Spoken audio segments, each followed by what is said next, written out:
In March 2007, Carol Burnett, an 80-year American television icon, walked into a federal courthouse and asked a judge to take Family Guy off the air. She wanted $2 million.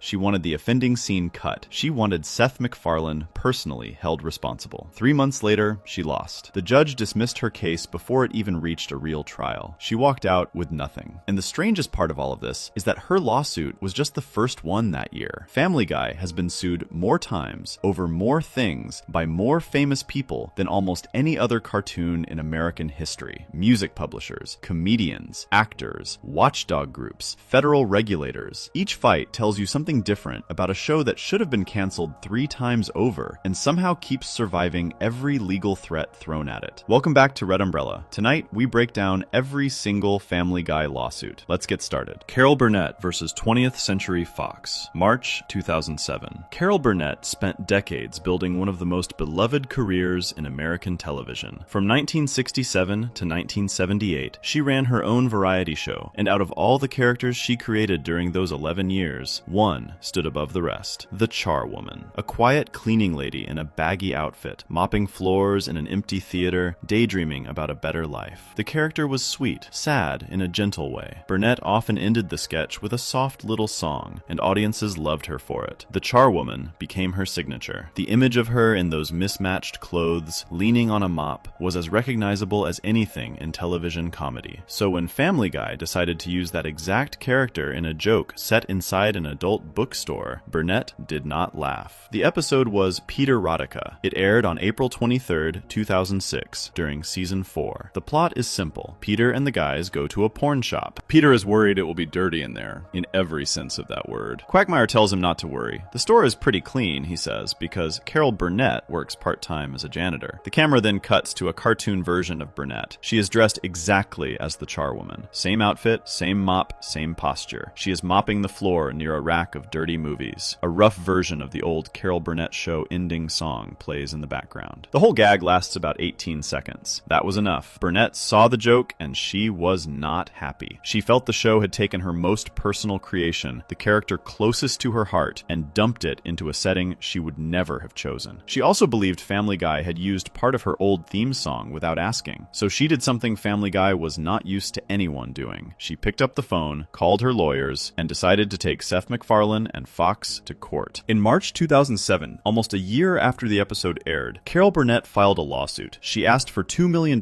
in damages. The lawsuit hit Fox hard, with several separate claims at once. The first was copyright infringement, since the Charwoman was her character. The second was a claim that her right of publicity had been violated, meaning her name and image had been used in a way she never agreed to. The third claim was something called misappropriation. In simple terms, that means using someone's identity for your own profit when you have no permission to do so. She wanted the joke removed from every future airing of the episode, and from every DVD copy. She wanted the show to be punished for what it had done. The case landed in front of a federal judge named Dean D. Pregerson. He worked out of the U.S. District Court for the Central District of California. The two sides went back and forth for about 3 months. Fox brought in its lawyers and made the argument that any animated comedy show is allowed to make fun of public figures. They pointed out that Burnett herself had spent years making fun of celebrities on her own show. Sketches mocking famous movies, sketches mocking famous singers, sketches mocking the news. If she got to do that for a living for over a decade, the lawyers said, then she could not turn around and say nobody else was allowed to do it to her. The Family Guy team also leaned on something every parody show in America leans on: the First Amendment, the part of the United States Constitution that protects free speech. They argued the joke was a parody, and parody is one of the most protected types of speech in American law. The court did not have to decide whether the joke was funny. The court did not have to decide whether the joke was rude. The court only had to decide whether the joke was legal. And under American law, parody is legal, even when it is mean. To make their case stronger, the Fox lawyers pointed to an old, very famous court ruling. The case was called Hustler Magazine versus Falwell. In that case, a magazine had run a fake ad making fun of a religious leader named Jerry Falwell. Falwell sued. The Supreme Court ruled against him. The court said that public figures, especially ones who choose to be public, have to accept that comedians and writers are going to make fun of them. Even cruelly, even crudely, even in ways that hurt their feelings.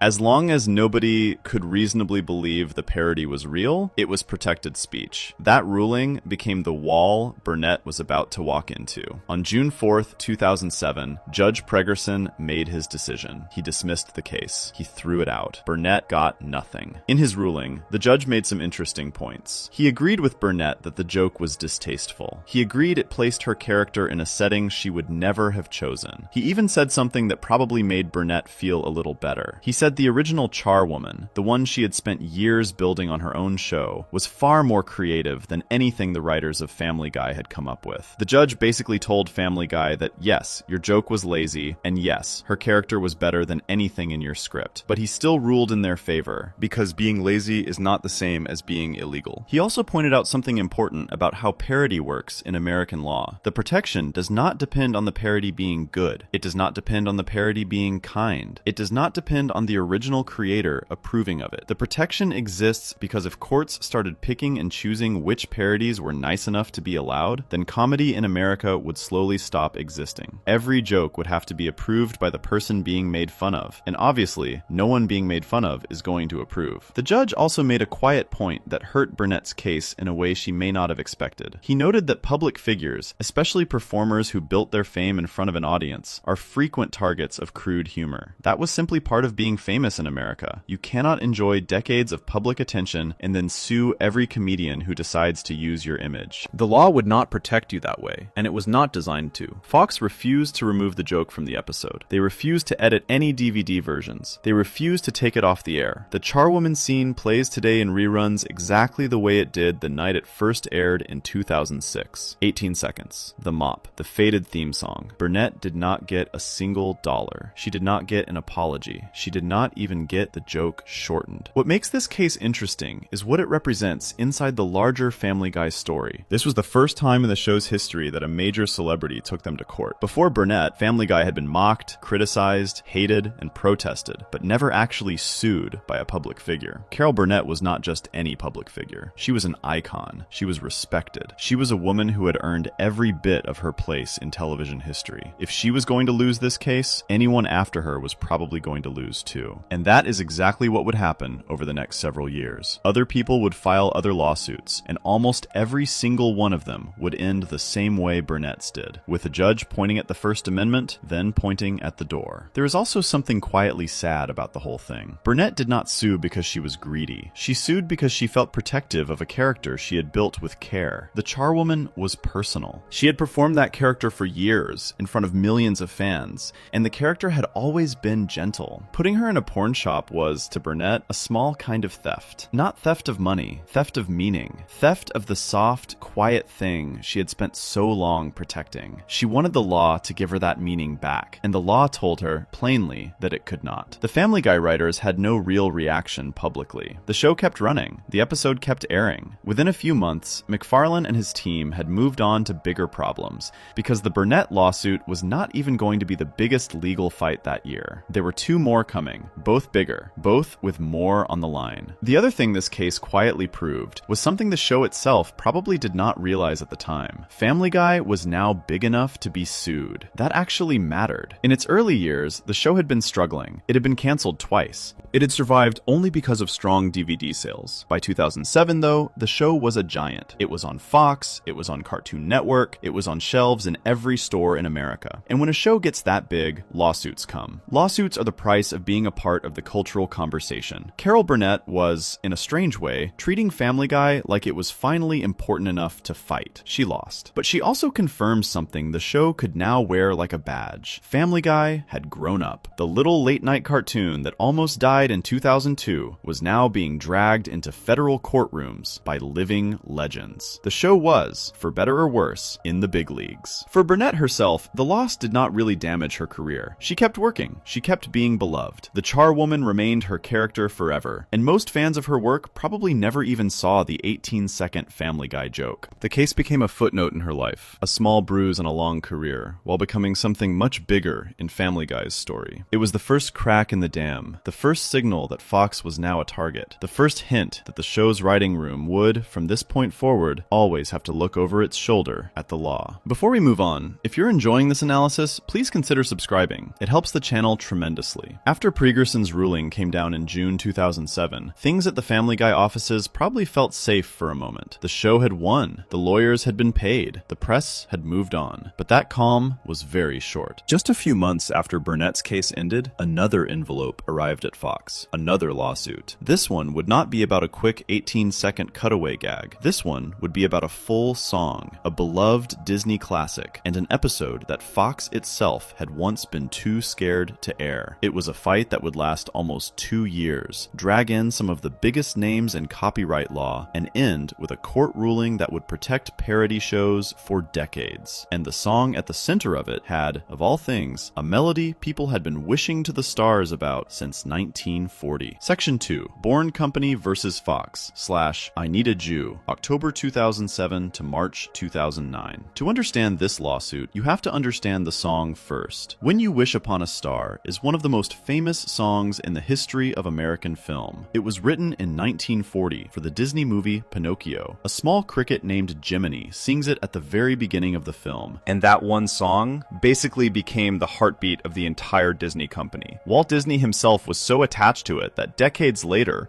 when his company started making its movie logo, they used the melody as the soundtrack. Every Disney movie you have ever seen at the start of the screen with the castle and the shooting star plays a version of that song. The Disney cruise ships even use the first 7 notes as their actual horn signal. Boats, real boats, honking that song into the open ocean. That is how big and how protected this song is in American culture. The song belongs to a music company called Born Company Music Publishers. They are the sole United States copyright owner of the original. They make money every time it is played anywhere, and they have spent decades guarding it carefully. So when Family Guy decided to take that exact melody, write completely new lyrics, and turn it into something the Born Company lawyers would later describe as deeply offensive, the people running Born Company were not amused. The episode at the center of all this was called When You Wish Upon a Weinstein. It is the final episode of season 3 and the 50th episode of Family Guy overall. The plot is straightforward in a Family Guy kind of way. Peter loses a chunk of the family savings to a man selling fake volcano insurance. Lois is furious. Peter feels guilty. He needs help. So he listens to Quagmire and Cleveland, who tell him that men with Jewish-sounding names have always helped them with their money. Peter takes that as a sign. He looks out the window, sees the night sky, and starts to sing. The song he sings is called I Need a Jew. The melody is When You Wish Upon a Star, note for note. The lyrics are completely different. Peter sings about wanting a Jewish person to come help him fix his money problems. Some of the lyrics are crude. One line says that even though many people have hated Jewish people throughout history, Peter himself has always adored them. Another line jokes about the religious history between Christians and Jews. The whole thing is meant to be a satire of the old American stereotype that Jewish people are good with money. The episode is not actually attacking Jewish people. It is making fun of the dumb stereotype itself. But to a casual listener who only catches a few seconds, it can sound very different from what the writers intended. That is exactly why Fox refused to air the episode in the first place. The episode was finished and ready in 2000. Fox executives took one look at it and quietly shelved it. They were not in a fighting mood about it. They simply decided the satire was too easy to misunderstand and put the whole thing in a drawer. It sat there for 3 years. The episode finally aired in November 2003 on Cartoon Network's adult-oriented Adult Swim block, which had picked up Family Guy reruns and saved the show from the dead. Fox itself did not air the episode until December 2004, 4 full years after it was made. That long delay is important because it meant the song I Need a Jew was already out in the world for several years before anyone at Born Company decided to do something about it. They watched it air on Cartoon Network. They watched it air on Fox. They watched DVD sales of season 3 take off. They waited. Then, on October 3rd, 2007, they sued. The lawsuit was filed in federal court in New York. Born Company went after almost everyone connected to the song. They sued 20th Century Fox Film Corporation. They sued Fox Broadcasting Company. They sued Cartoon Network. They sued Fuzzy Door Productions, which is Seth MacFarlane's company. They sued MacFarlane personally. They even sued the show's longtime composer, Walter Murphy, who had helped put the parody together musically. The lawsuit asked for unspecified money damages, meaning Born Company wanted the court to figure out the exact amount later. They also asked for something more dramatic. They wanted the court to stop Family Guy from distributing the episode at all. No more reruns, no more DVDs, no more streaming. Pull it from everywhere. Their argument had two main parts. The first part was simple. Born Company said the melody melody used in I Need a Jew was just their song with new words pasted on top. The lawyer for Born Company said in the lawsuit that if you listened to the structure of the lyrics, the song itself, the title of the episode, and the way Peter sings it out the window toward the stars, there was no question that Family Guy was using their work. Which, to be fair, was completely true. Family Guy was absolutely using their song. That part was never really in dispute. The second part was more interesting. Born Company argued that the parody had hurt the value of their original song. Their reasoning was that When You Wish Upon a Star is a wholesome, magical, family-friendly piece of music tied to a children's movie. Pairing that melody with offensive jokes about Jewish people, they said, damaged the song's pure image and made it harder for them to license it for things like family films, theme parks, and commercials. They argued that the law required a parody to be commenting on the original work itself. In their view, I Need a Jew was not making fun of When You Wish Upon a Star at all. It was just borrowing the tune to make jokes about something completely unrelated. That argument was based on a real Supreme Court case from 1994 called Campbell versus Acuff Rose Music.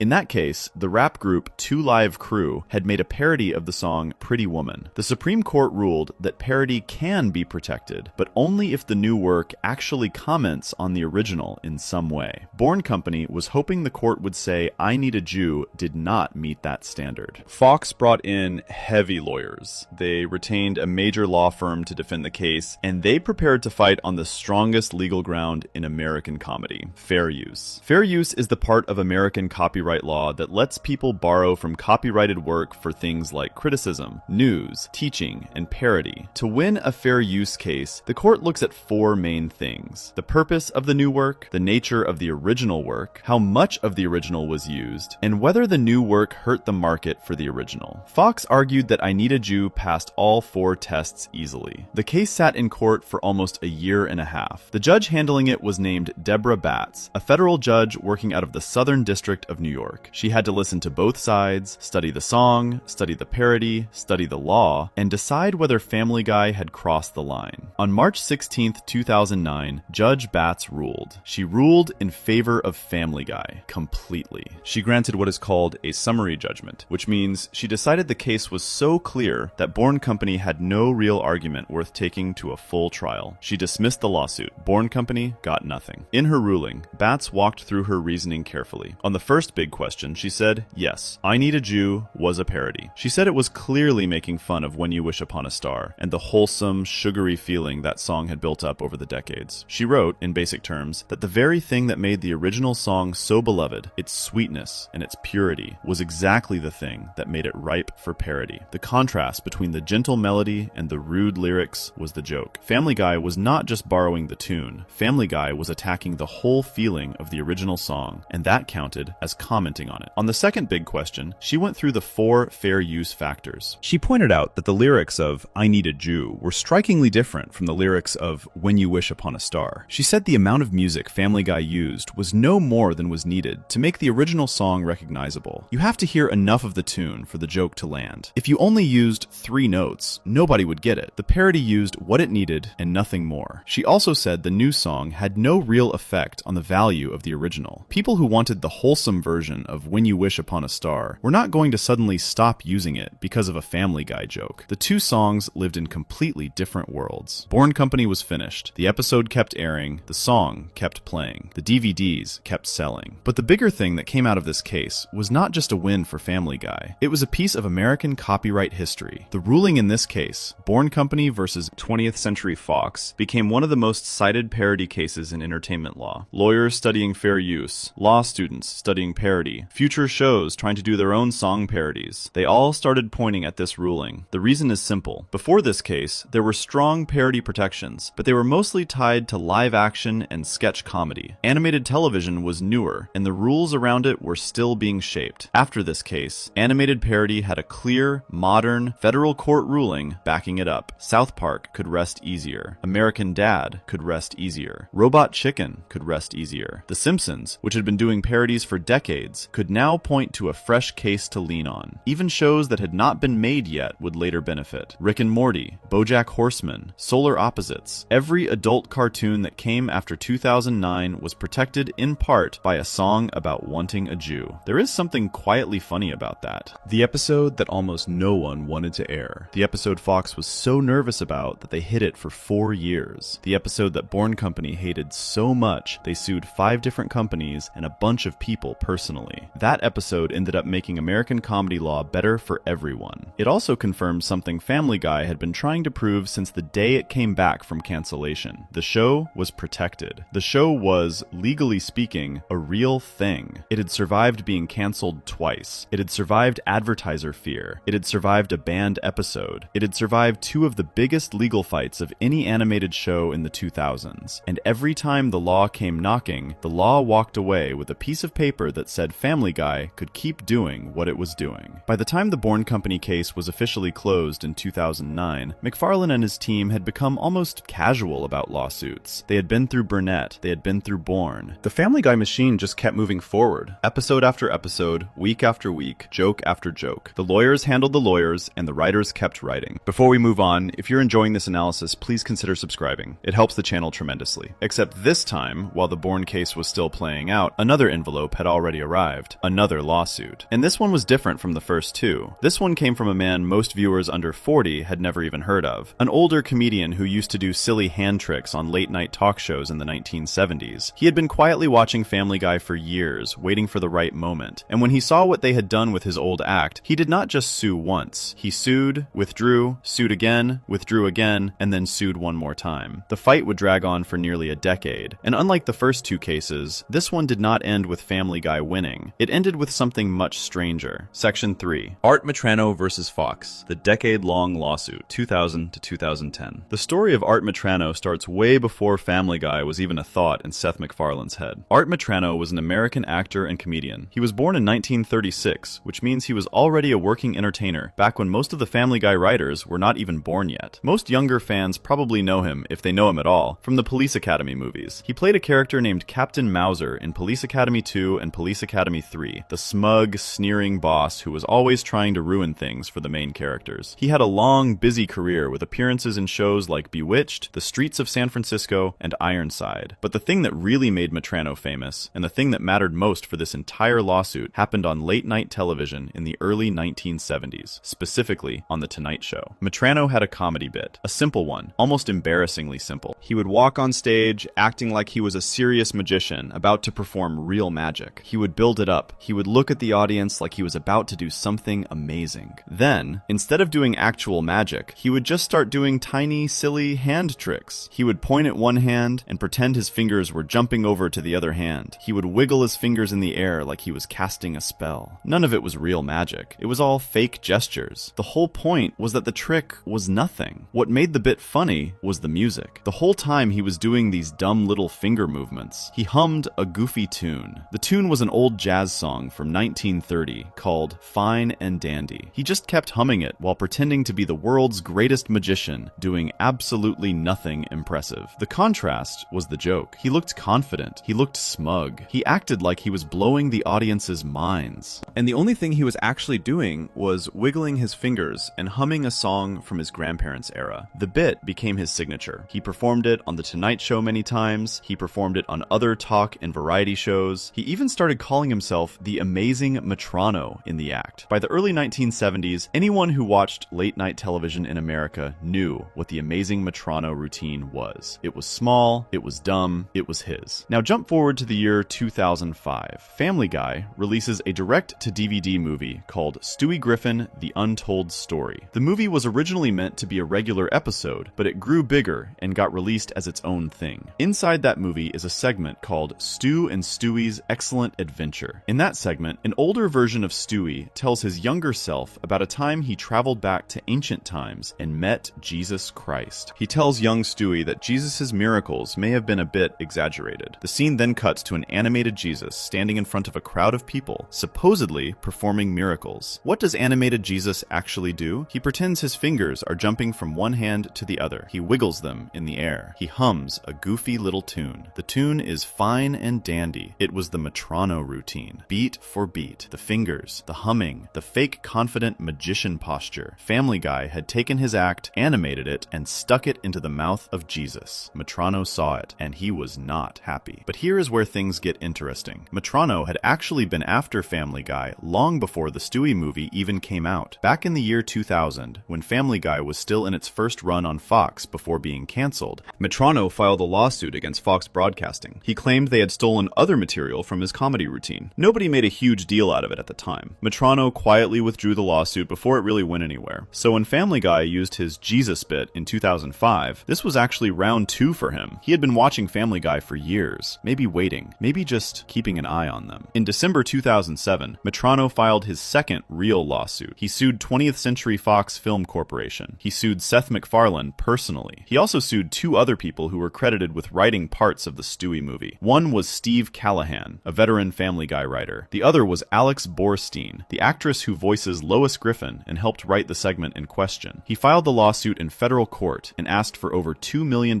in damages. The legal argument was that Family Guy had committed copyright infringement. The animated Jesus, Metrano said, was performing a comedy routine that was identical to his own act in every important way. Same hand movements, same humming, same song, same overall feeling. Family Guy had not even bothered to hide it. They had just dropped his bit into their movie without permission and without paying him a single dollar. The case immediately ran into a problem that haunted Metrano the entire time. Comedy routines are very hard to copyright in the United States. American copyright law protects specific written things, recorded things, and fixed creative works. A song is easy to copyright. A book is easy to copyright. A script is easy to copyright. But a physical comedy routine that someone performs on a talk show, where the funny parts are mostly about gestures and timing, is much harder to lock down legally. Comedians have struggled with this for decades. Joke theft is something the comedy world handles socially more than legally, because the law often does not protect a routine the way it protects a recorded song. Metrano had tried to fix that problem. In August 2007, just a few months before he filed the lawsuit, he had gone to the United States Copyright Office and tried to officially register his routine. The Copyright Office turned him down. They refused to register it. He was appealing that refusal at the same time he was suing Family Guy, so he was fighting 2 battles at once. One to prove he owned the routine, one to prove Family Guy had stolen it. Then something strange happened. In March 2008, just a few months after filing the lawsuit, Metrano withdrew it. The official reason in court documents was that he and 20th Century Fox had started talking about possibly settling the case privately, without a trial. It looked like the whole thing might quietly disappear. It did not. The talks fell apart. Whatever Fox offered him, if they offered him anything at all, was not enough. So, in September 2008, Metrano refiled the same $2 million lawsuit. Same parties, same claims, same Jesus bit. He was not letting it go. The case landed in front of a federal judge in California named Philip S. Gutierrez. He worked out of the U.S. District Court for the Central District of California, the same general court system where the Carol Burnett case had been heard. Fox's lawyers immediately filed a motion to dismiss. They wanted Gutierrez to throw the case out the same way Burnett's case had been thrown out, and the same way Bourne Company's case was about to be thrown out. Gutierrez did not do that. On July 17, 2009, Gutierrez issued a ruling that surprised a lot of people. He rejected Fox's motion to dismiss. He said the case was strong enough to keep moving forward. In his ruling, he walked through the same 4 fair use factors that had been used in the Bourne Company case. The first factor was the purpose and character of the use. Gutierrez said this factor leaned in Metrano's favor. The second factor was the nature of the work being copied. He said this also leaned in Metrano's favor. The third factor was how much of the original work had been used. He said this leaned in Metrano's favor too. 3 out of 3 so far for Metrano. The fourth factor, which is whether the new work hurt the value of the original, the judge said needed more investigation before he could decide, so he was not ready to rule on that one yet. He also made one more important point. He said the way Family Guy had used the Metrano bit was not really making fun of Metrano or his act. It was making fun of Jesus. The whole point of the scene in the movie was to mock the idea that Jesus's miracles were impressive. Family Guy was using Metrano's routine as a tool to attack Jesus, not to comment on Metrano himself. That distinction mattered, because parody usually has to be about the original thing being copied. Family Guy had used Metrano's act for a completely unrelated joke. This ruling was huge. For the first time in the history of Family Guy lawsuits, a federal judge had sided with the person suing the show. Not all the way, not yet, but far enough. Burnett had been thrown out. Bourne would be thrown out a few months earlier. Metrano was the only one still standing. That meant Family Guy had a real problem. If the case went to a full trial, anything could happen. A jury might decide they liked the old comedian who had been doing little finger tricks for decades. case. A jury might decide that Family Guy was big enough and rich enough to have just paid him for his bit. A jury might give him millions of dollars. The legal cost alone of fighting a full trial would be enormous, and the public relations damage would be even worse. Imagine the headlines. Family Guy stole a routine from an old man. Old comedian fights animated billionaire studio. None of that was going to look good for Fox. So the lawyers got back into a room. The negotiations restarted. The numbers got serious. In 2010, the case was settled out of court. The exact terms of the settlement were never made public. Metrano got something. Fox paid something. Nobody outside the rooms where the deal was made knows what the actual amount was. It could have been a lot. It could have been modest. The only thing the public was told was that the matter had been resolved and the case was closed. That makes the Metrano case unique in the entire history of Family Guy lawsuits. It is the only one Fox did not flat out win. The Burnett case was dismissed. The Bourne case was dismissed. Every other major legal fight Family Guy faced over the years ended with the show walking away clean. The Metrano case ended with money quietly changing hands behind closed doors. Whatever Metrano walked away with, he walked away with something, and he was the only one who did. Art Metrano died on September 8th, 2021, at the age of 84. He had a stroke late in his life and ended up in a wheelchair. But he kept working when he could and kept telling stories about his career. Friends and family said he was proud of the things he had built. The Police Academy movies, the talk show appearances, the amazing Metrano. He had spent 10 years of his life fighting Fox over a goofy little finger trick from his youth, and at the end of all of it, he had won enough to call it a win. The settlement also did something else for Family Guy that the show probably did not appreciate at the time. It set a quiet warning. The show could win parody cases all day long when the issue was a song or a character mention. Those fights were easy because parody law was on their side. But when the issue was an entire performance routine, especially one that was hard to legally pin down, the courts could be much less friendly. Family Guy had gotten lucky with Burnett. Family Guy had gotten lucky with Bourne. With Metrano, their luck had finally cracked. Metrano's case also stood out for one more reason. It was the only Family Guy lawsuit where the same person sued multiple times across multiple years. Most plaintiffs sued once, lost, and walked away. Metrano sued in 2000. Metrano sued in 2007. Metrano withdrew in 2008. Metrano sued again in 2008. He spent a full decade going after them. He had a kind of stubbornness that Family Guy had not really faced before. Most celebrities who sued the show had bigger careers and bigger things to worry about. Metrano had time, he had patience, and he had a Jesus scene he was not going to forget. Before we move on, if you're enjoying this analysis, please consider subscribing. It helps the channel tremendously. While the Metrano fight was still moving through the courts in late 2007 and through 2008, something else was happening at the Fox offices. 3 lawsuits had now hit the show inside one calendar year. Burnett, Bourne, and Metrano had all sued in 2007. The legal team was working overtime. The pressure was real. But here is the strange part. Before the very first of those 3 lawsuits, before Carol Burnett ever picked up the phone, Family Guy had already been forced into a different kind of legal battle. Not a courtroom one, a boardroom one. And the people fighting them this time were not famous comedians or music publishers. They were the executives at Fox itself. Fox was about to put one of Family Guy's own episodes in a drawer for nearly 4 years. And that decision would set the stage for everything that came next. Section 4. The banned episode that beat the lawsuit, When You Wish Upon a Weinstein. Before any outside person ever sued Family Guy, the show had to deal with a much closer enemy, its own network. To understand this story properly, you have to go back to 1999, when Family Guy was a brand new show, struggling for attention, fighting for its life on the Fox schedule. The show had premiered in January of that year, and almost immediately it had problems. The ratings were not great. The reviews were mixed. Critics kept comparing it to The Simpsons, almost always unfavorably. The show had been moved around the schedule. It was put up against tough competition. It was treated like a problem child by the network from the very beginning. By the time season 3 was being made, around the year 2000, the writers were under pressure. They needed to make jokes that landed. They needed to make episodes that got people talking. They were a young, hungry writing team, and they were willing to push pretty hard. One of the episodes they decided to make for season 3 was an episode called When You Wish Upon a Weinstein. The episode was written by a writer named Ricky Blitt and directed by Dan Povenmire, who later went on to create the kids show Phineas and Ferb. The plot was, in classic Family Guy fashion, both stupid and risky at the same time. Peter loses the family savings to a man selling fake volcano insurance. Lois is angry. Peter feels guilty and needs to get the money back. He listens to his friends Quagmire and Cleveland, who tell him that Jewish men have always helped them with money. So Peter, being Peter, takes takes that bad stereotype completely seriously. He decides he needs a Jewish person to help him fix his finances. This is where it gets bold. Peter looks out the window at the night sky and sings a full musical number called I Need a Jew. The melody is the famous Disney song from Pinocchio. The lyrics are filled with crude jokes about old American stereotypes. Then, by complete movie logic coincidence, a Jewish accountant named Max Weinstein has car trouble right outside the Griffin house. Peter takes it as a sign from heaven. He chases Max down the street and pressures him into helping. Max, played by guest voice actor Ben Stein, helps Peter get the money back. Peter is so impressed that he decides to convert his son Chris to Judaism, believing it will make Chris smart and successful. Lois, who is not Jewish, gets upset and tries to stop the conversion. The whole episode is built around making fun of the dumb stereotype that Jewish people are good with money. The point of the joke is that Peter believes the stereotype like an idiot. The audience is supposed to laugh at Peter for being dumb enough to think a person's religion decides whether they can balance a checkbook. The writers thought they were attacking the stereotype itself. Fox executives saw it differently. When the episode was finished and ready for broadcast in 2000, the people running Fox at that time looked at it and got nervous. Very nervous. Their concern was simple. Even if the episode was meant to be a satire of bad stereotypes, casual viewers flipping past Family Guy might only catch a few seconds. They might hear Peter singing a song called I Need a Jew. They might see jokes about Jewish people being good with money. They might see Peter trying to convert his son. And those casual viewers might decide the show was actually being anti-Semitic, meaning prejudiced against Jewish people, instead of making fun of prejudice. Fox decided not to take the chance. They quietly shelved the episode. They did not air it. They did not announce why. They just put it in a drawer and walked away from it. Season 3 of Family Guy ended without When You Wish Upon a Weinstein ever airing. For Family Guy, this was a serious blow. The show was already in trouble. In 2002, just a couple of years after the episode was shelved, Fox actually canceled the show. The ratings had gotten worse. The network had lost faith. Family Guy was dead. There were no more new episodes being made. The writers and animators packed up. The crew moved on to other jobs. From the outside, it looked like the show had simply failed and was over. What saved Family Guy was something nobody at Fox had really expected: DVD sales. When the first 2 seasons came out on DVD, they sold incredibly well. Within 1 month of release, the DVDs had sold 400,000 copies. Eventually, total sales reached 2.2 million copies. That made it the best-selling television DVD of 2003 and the second highest-selling television DVD ever at the time, only behind the first season of Chappelle's Show on Comedy Central. At the same time, Cartoon Network had picked up the rights to air Family Guy reruns on its adult-oriented Adult Swim block. They got the rights cheaply, almost for free, because nobody at Fox thought the show was worth much. Once Adult Swim started airing reruns in April 2003, Family Guy became the highest-rated show in its time slot. It boosted Adult Swim's late-night viewership by over 200%. Suddenly, the show had a massive audience again. Fox saw all of this and realized they had made a mistake canceling the show, so they brought it back. Family Guy returned to the Fox lineup with new episodes, but in the meantime, there was still that one shelved episode from 2000 sitting in a drawer: When You Wish Upon a Weinstein, a finished, fully animated, completely paid for episode of Family Guy that nobody had ever seen on television. Adult Swim was the one who finally aired it. On November 9th, 2003, the episode made its world television debut on Cartoon Network's Adult Swim block. 3 years after it was made, audiences finally got to see it. The reaction was loud. Some viewers thought it was hilarious. Some viewers thought it was offensive. Some Jewish groups objected. Other Jewish viewers actually defended it, pointing out that the episode treated Judaism with surprising warmth and showed Max Weinstein as a smart, kind, decent person, while Peter was the idiot of the story. Fox itself, the network that had originally been too scared to air the episode, finally aired it on December 10th, 2004, 4 full years after it was made. By that point, Family Guy was a hit again. The controversy had died down, and the network was willing to take the chance. But here is where this story connects to the larger legal picture. The fact that Fox had refused to air the episode for so long actually became part of the legal background to the lawsuit that came later. Bourne Company music publishers, who owned When You Wish Upon a Star, had to wait years before they could even see the parody on a major network. By the time the episode finally aired on Adult Swim in 2003 and on Fox in 2004, the Family Guy DVD sets containing the episode were already on shelves. The song I Need a Jew was already out in the world. People had heard it, people had bought it, people had quoted it. The music publisher had been watching this whole story unfold for years before they finally took action. When Bourne Company filed their lawsuit on October 3rd, 2007, the long delay actually worked against the legal claim claim that the parody had hurt the original song. By that point, the episode had been around for 7 years in some form. People still licensed When You Wish Upon a Star for wholesome things. People still used it in commercials. The Disney company still played it during their movie logos. The song had survived the parody just fine. The judge in the Bourne case, Judge Deborah Batts, even pointed out something close to this in her ruling. She noted that the original song had benefited for decades from being associated with wholesome things like Pinocchio. That very wholesomeness, she said, was exactly what made it open to being teased by parody artists. So in a strange way, Fox's nervous decision to shelve the episode in 2000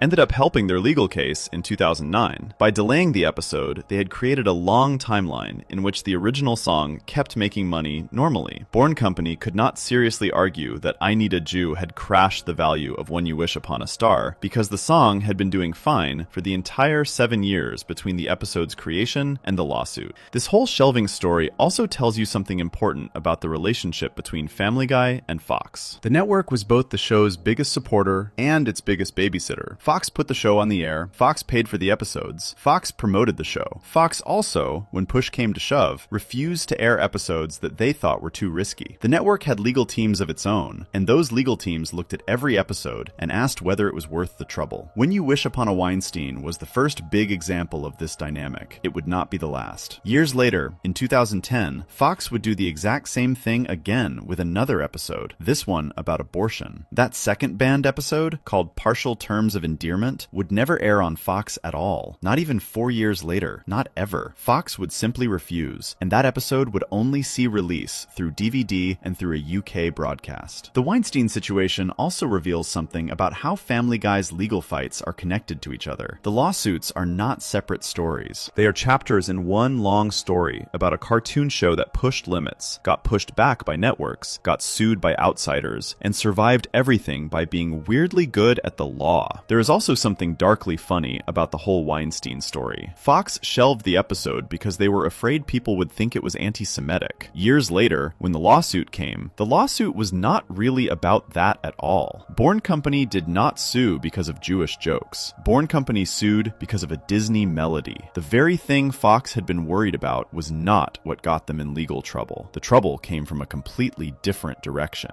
It came from a 1940 cartoon cricket and the music publishers who owned his theme song. The episode itself, looking back at it now, is actually milder than many people remember. The most controversial joke is probably the song itself, which has crude lyrics but is clearly framed as Peter being a moron. The Jewish character in the episode, Max Weinstein, is treated with real respect. The episode ends with Lois actually defending Judaism. The story does not mock Jewish people. The story mocks Peter for thinking that any group of people, anywhere, has some magic ability based on their religion. That kind of nuance is exactly what worried Fox in the first place. Nuance does not protect you from people who only watch 10 seconds of an episode. Nuance does not protect you from advertisers who pull money. Nuance does not protect you from headlines. So Fox played it safe. They kept the episode in a drawer until the show was popular enough to survive any backlash, then quietly let it out into the world. When You Wish Upon a Weinstein eventually became one of the most famous Family Guy episodes ever made, partly because of its actual content, and partly because of how long it had been hidden. The episode now sits firmly in Season 3. Fans rank it among the show's important early moments. The behind-the-scenes story, the 4-year delay, the Adult Swim rescue, the eventual Fox airing,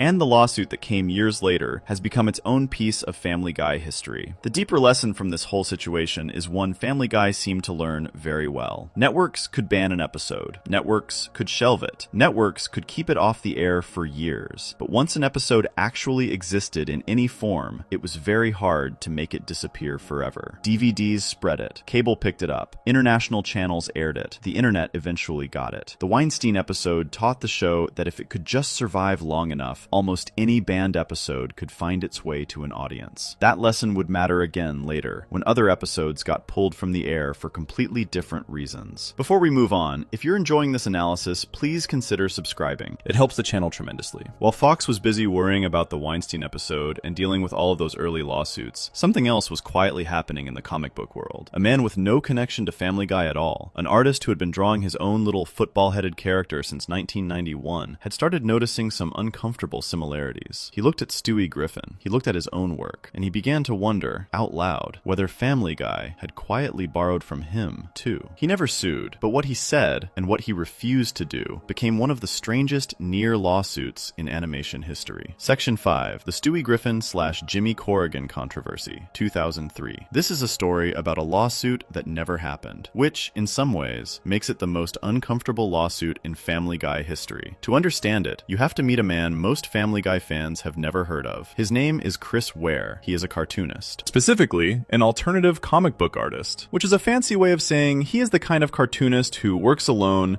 draws very slowly, and creates strange, beautiful, sad little comic books that win awards but never become mainstream. He is one of the most respected comic artists alive. People who study comics treat him the way music fans treat artists who sell out small theaters but get talked about in textbooks. Chris Ware has a character. He started drawing this character around 1990 or so, while he was working on a totally different comic strip about a silent mouse. He got tired of doing the mouse strip and decided to break things up by drawing a one-off parody of old Depression-era comics about brilliant, sad little kid geniuses. The character he came up with was a small, lonely boy with an unusually shaped head, sparse strands of hair on top, and a quiet, miserable life. The boy had an overbearing mother. He invented things to escape from her. He spent his days lost in his own imagination, wishing his life were different. Ware named him Jimmy Corrigan. The full title of the comic strip was Jimmy Corrigan, the Smartest Kid on Earth. The character started showing up regularly in a Chicago alternative weekly newspaper called New City in December 1991. From there, he became part of Ware's larger comic book series, the Acme Novelty Library, which was published throughout the 1990s. By 2000, the character had grown into a full graphic novel, which is just a long comic book in book form. The graphic novel was published by Pantheon Books in the year 2000. It became, by the standards of alternative comics, a huge hit. It won major awards. Critics loved it. The book was praised as one of the most important comics of its generation. The character of Jimmy Corrigan, then, had been around for nearly a decade by the time Family Guy showed up. Family Guy debuted on Fox on January 31st, 1999, almost 8 full years after Ware first started drawing Jimmy. And the youngest member of the Griffin family looked, well, very specific. His name was Stewie. His head was shaped like a football. He had thin strands of hair on top. He had an overbearing mother whom he openly hated. He invented things to escape from her, including, in early episodes, weapons designed to kill her. He talked like an adult. He behaved like a small, lonely genius trapped in the wrong family. Some readers of comic books noticed. A small buzz started building in comic book circles. Fans of Chris Ware began passing around the comparison. Look at Jimmy Corrigan. Now look at Stewie Griffin. Same head shape, same hair, same hatred of mom, same quiet genius trapped in childhood, same desire to invent ways out of his life. The similarities were not just one or two things. They were a whole pile of things stacked on top of each other. In 2003, Entertainment Weekly magazine, which is a major American entertainment publication, decided to actually ask both sides about it. The magazine ran a piece on the comparison. They asked Chris Ware about it. They asked Seth MacFarlane about it. The reactions were, to say the least, very different. Chris Ware was quiet, careful, and visibly uncomfortable. He did not call MacFarlane a thief. He did not file a lawsuit. He did not even really get angry in public. What he did was something stranger and more interesting. He expressed a worry. His worry was that his own work, which had been around for years before Family Guy ever existed, would now look like a copy of Family Guy to people who had never read his comics. He said he did not want a book containing 7 years worth of his hard work to come out and be accused of being a ripoff of an animated television show. He said the similarities between Stewie and Jimmy were, to use his own words, a little too coincidental to be simply coincidental. That last line is the line that mattered. Ware was not directly accusing MacFarlane of stealing. He was just refusing to pretend that the similarities were not there. He was saying in the politest, most careful way possible that something was off. Seth MacFarlane gave his own response in the same Entertainment Weekly interview. He said he had not been familiar with Chris Ware's work before Family Guy debuted. He said he had not read the Jimmy Corrigan strips. He said the similarities were, in his own words, pretty shocking when he saw them. He even said he understood completely why Chris Ware might draw the conclusion that Family Guy had borrowed from him. MacFarlane was not defensive. He was not aggressive. He just said, honestly, that he had not known about the comic and that he could see why Ware was uncomfortable. 20th Century Fox, the studio that owned Family Guy, gave a much more lawyerly response. Fox put out a statement saying that Stewie Griffin was an entirely original, independently created character. That is exactly the kind of language a studio uses when they are aware that a lawsuit could be coming and they want to make their position legally clear before anything starts. But here's the thing. Chris Ware never sued. He could have. The case would have been a real one. Copyright protects characters as well as stories. stories, and a strong argument could have been made that Stewie's design and personality were, at the very least, deeply influenced by Jimmy Corrigan. With expert witnesses, with comic book historians, with side-by-side images shown to a jury, Ware might have had a fighting chance. Fox would have had to spend a lot of money defending against it, and even if they had eventually won, the publicity would have been awful. Ware chose not to do it. He never explained the choice in detail. People who know him and his work say it fits with his general personality. He is not a fighter. He is not loud. He is a quiet, slow, thoughtful man who spends years drawing tiny, careful pictures alone in his studio.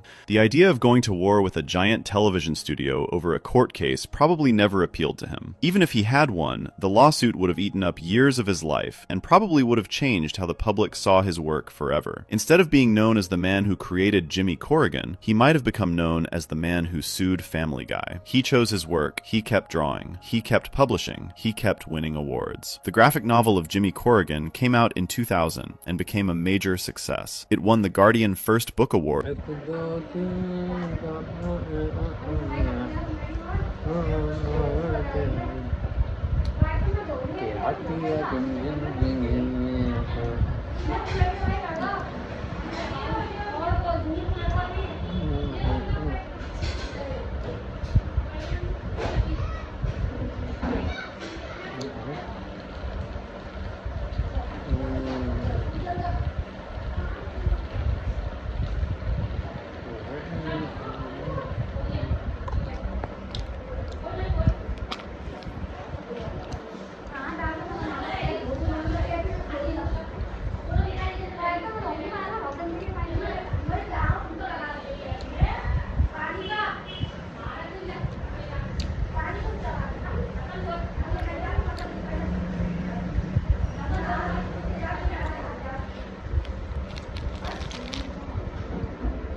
Paling kau macam mana?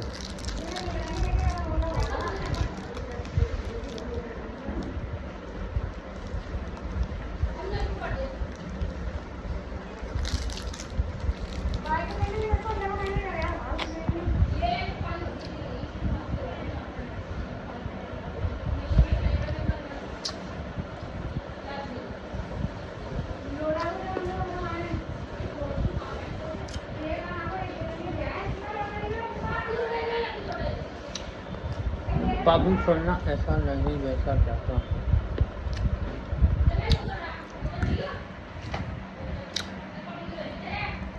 Cutting cutting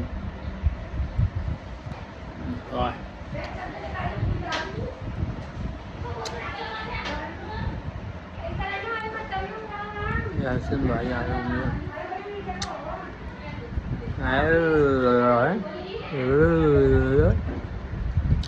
xếp कितना बढ़िया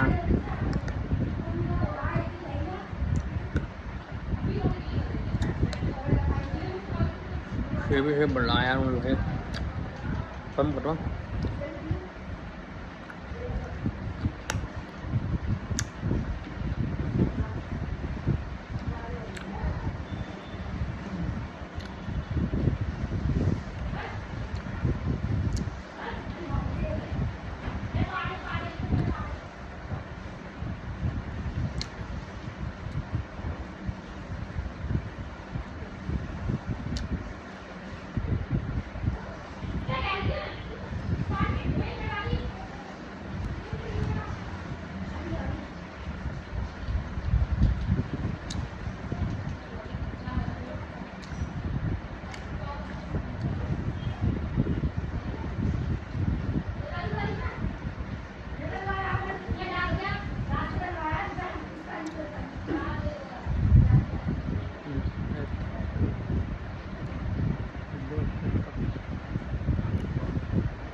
कितने घेरे खाली पड़ने मेरे इधर उधर तो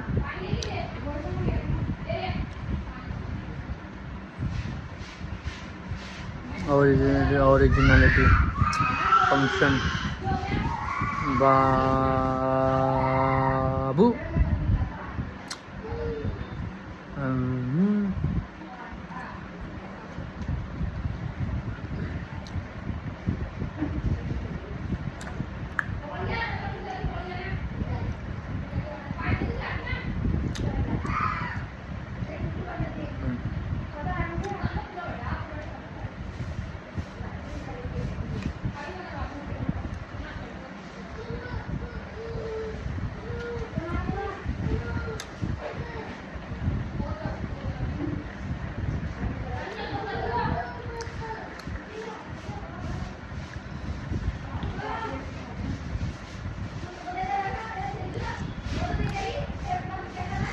ये